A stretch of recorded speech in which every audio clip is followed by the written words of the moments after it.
Let's take a look at an example of how we can use Hess's law to find the enthalpy change for a chemical reaction where we don't know the enthalpy of reaction. And this is the primary use of Hess's law. Hess's law takes advantage of the fact that enthalpy is a state function, and it allows you, because it doesn't matter how you get from point A to point B, as long as you get from point A to point B, the enthalpy change will be the same. Hess's law allows you to combine enthalpy changes for other reactions that are related to a chemical reaction that you're interested in. And as long as you can put the other chemical reactions that you know the enthalpy values for in a sequence of steps that will give you the overall reaction you're interested in, Hess's law allows you to just add up the enthalpy changes to get the enthalpy change for the overall reaction that you're interested in. It doesn't matter what steps you take to get from point A to point B when you're calculating an enthalpy change. It just matters that you start at point A and you end at point B. So this can be challenging the first time you do it. You need to spend some time practicing it. Some of you may need to spend a while practicing it, but it will come. And the strategy here is when we have an enthalpy change, when we're trying to find an enthalpy change for chemical reaction, and we only know enthalpy changes for a series of related reactions, we try to assemble the related reactions into a jigsaw puzzle where the unwanted chemical species will cancel out and leave us with the balanced chemical reaction that we're interested in, right down to the exact number of moles of each chemical compound and the phases of each chemical compound. So this example comes from outside your textbook. I'll have a few notes and another worked example to one of the examples that is included in the OpenStax textbook below this lecture so you can see how we do this one more time. The idea is we're given a chemical reaction that refers to the combustion of methane, a natural gas. Methane has a chemical formula CH4, and it burns in the presence of 2 moles of oxygen to give a mole of carbon dioxide and 2 moles of water. Phases count when you're talking about the total enthalpy change for a reaction because it takes, as we've seen, energy to change a liquid into a gas. So we need to also look carefully at the phases of all the chemical species that are participating in this chemical reaction. So the top chemical reaction is the chemical reaction that we want to find the value of the enthalpy change for. 1 mole of methane gas reacts with 2 moles of oxygen in the gas phase to make a mole of CO2 in the gas phase and 2 moles of liquid water. What's the enthalpy change for this reaction? Well, we don't know, but we know the enthalpy changes for several related reactions.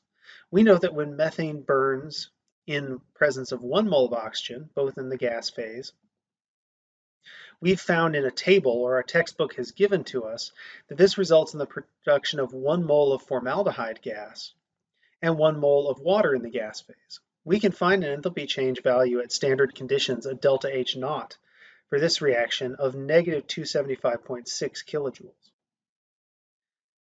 We also can find that 1 mole of formaldehyde in the gas phase will burn in the presence of another mole of oxygen in the gas phase to give us a mole of CO2 in the gas phase and a mole of water in the gas phase.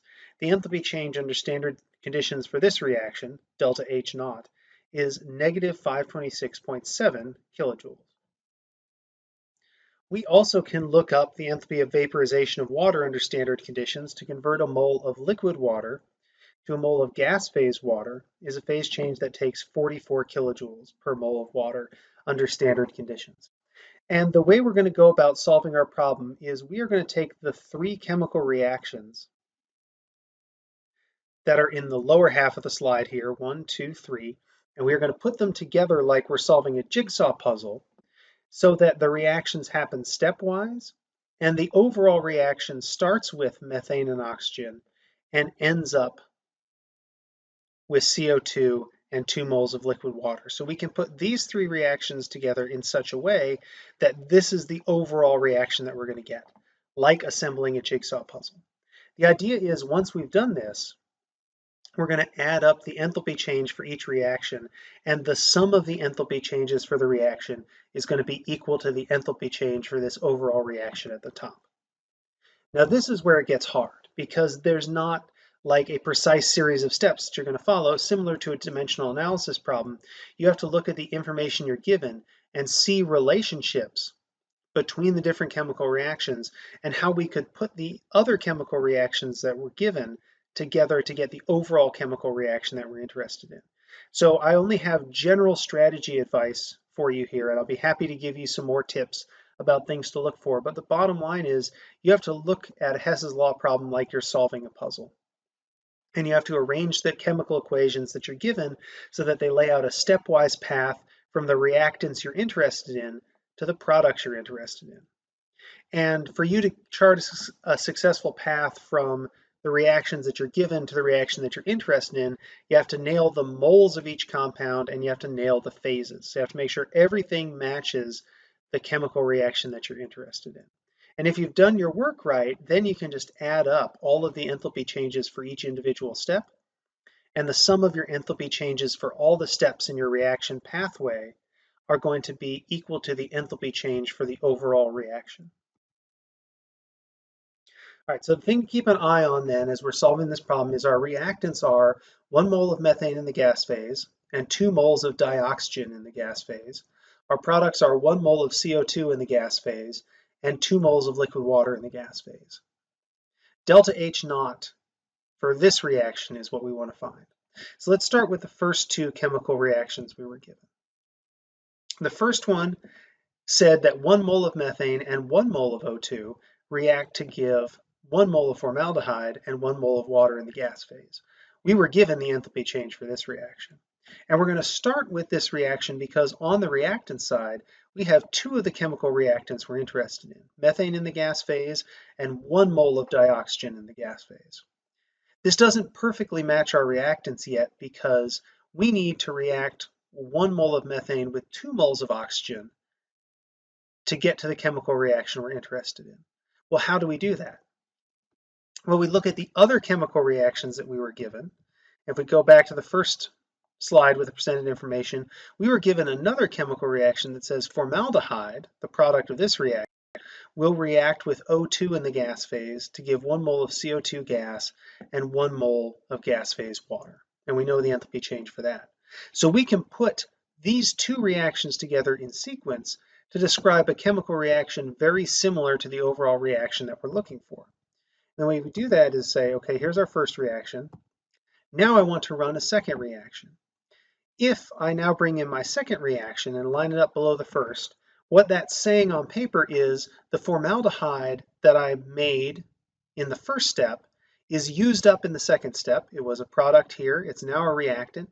It will react with 1 more mole of O2 to give me CO2 gas phase, H2O gas phase. We know the standard enthalpy change for this step, negative 526.7 kilojoules. So what we do now is we look for chemical species that are generated in the first step and used up in the second step. If they appear on opposite sides of the arrow in different chemical steps, we can cancel them out because I made a mole of formaldehyde here, I used it up in the second step. Any chemical species that appear on the same side of the arrow get added up just like as an addition problem. So if I had CH4, well, and I have 1 mole of CH4 on the left-hand side of the arrow, so I have 1 mole of CH4 here.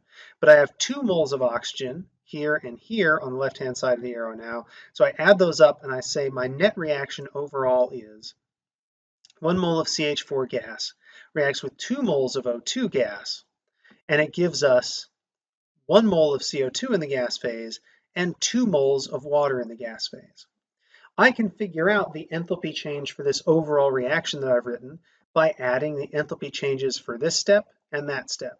So I have negative 275.6 kilojoules plus a negative 526.7 kilojoules would give me the enthalpy change for this overall reaction according to Hess's law.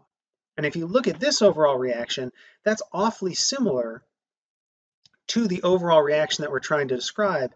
In fact, there's only one small difference, but it turns out to be important. That's in the reaction we're trying to describe, the water that's a product is in the liquid phase, whereas for the reaction we've written so far, the water is in the gas phase. And so we need to get this gas phase water to liquid phase water in order to figure out the enthalpy change of the overall reaction that we're looking for. And that's where the third reaction that we're given comes in. We can use the balanced chemical equation for the condensation of water,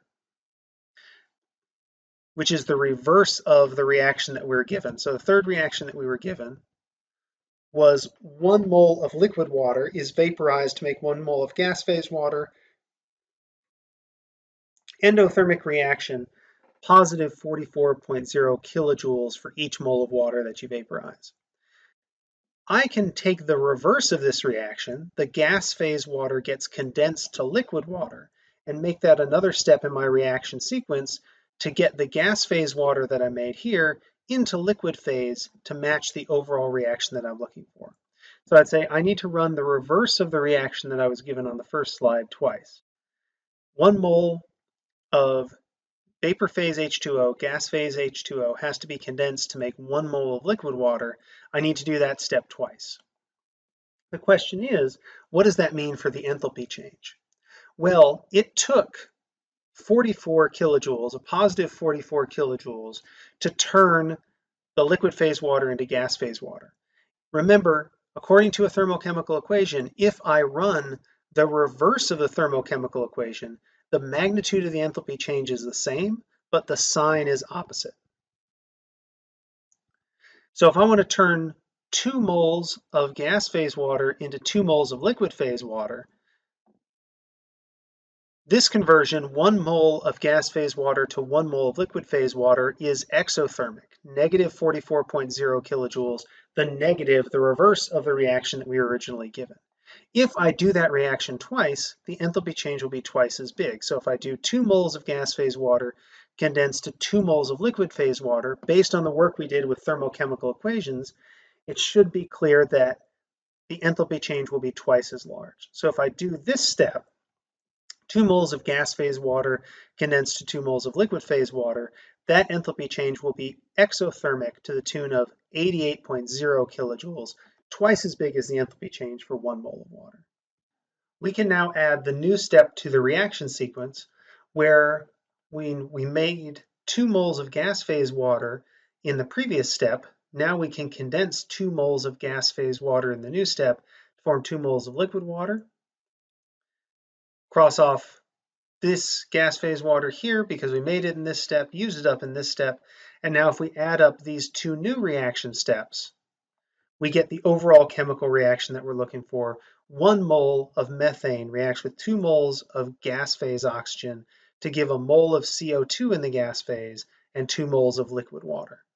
The enthalpy change for the overall chemical reaction that we're interested in, this one, is the sum of the enthalpy changes for each step. So negative 802.3 plus a negative 88 kilojoules gives us an overall exothermic reaction of 890.3 kilojoules.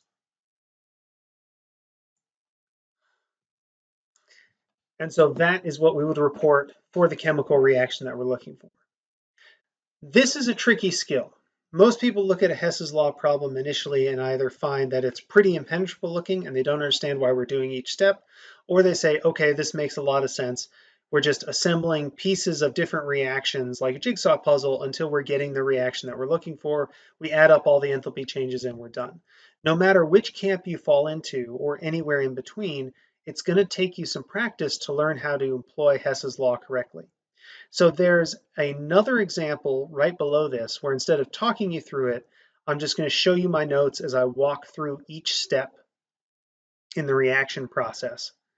And I'd like you to take a look at that problem and see if you can apply the same logic to find the answer. If you're struggling with Hess's Law, make sure to come into the recitation or come into office hours, sit down with me a little bit and ask me your questions, because Hess's Law is a fairly straightforward skill, but it's not a straightforward skill that most people can use reproducibly or 100% effectively without a good amount of practice. So make sure you take the time to practice. And if you have any questions about what you can or can't do, or how you find your jumping off points to link the reactions in the sequence to solve a Hess's Law problem, please get in touch with me and let me know, and we'll get you sorted out.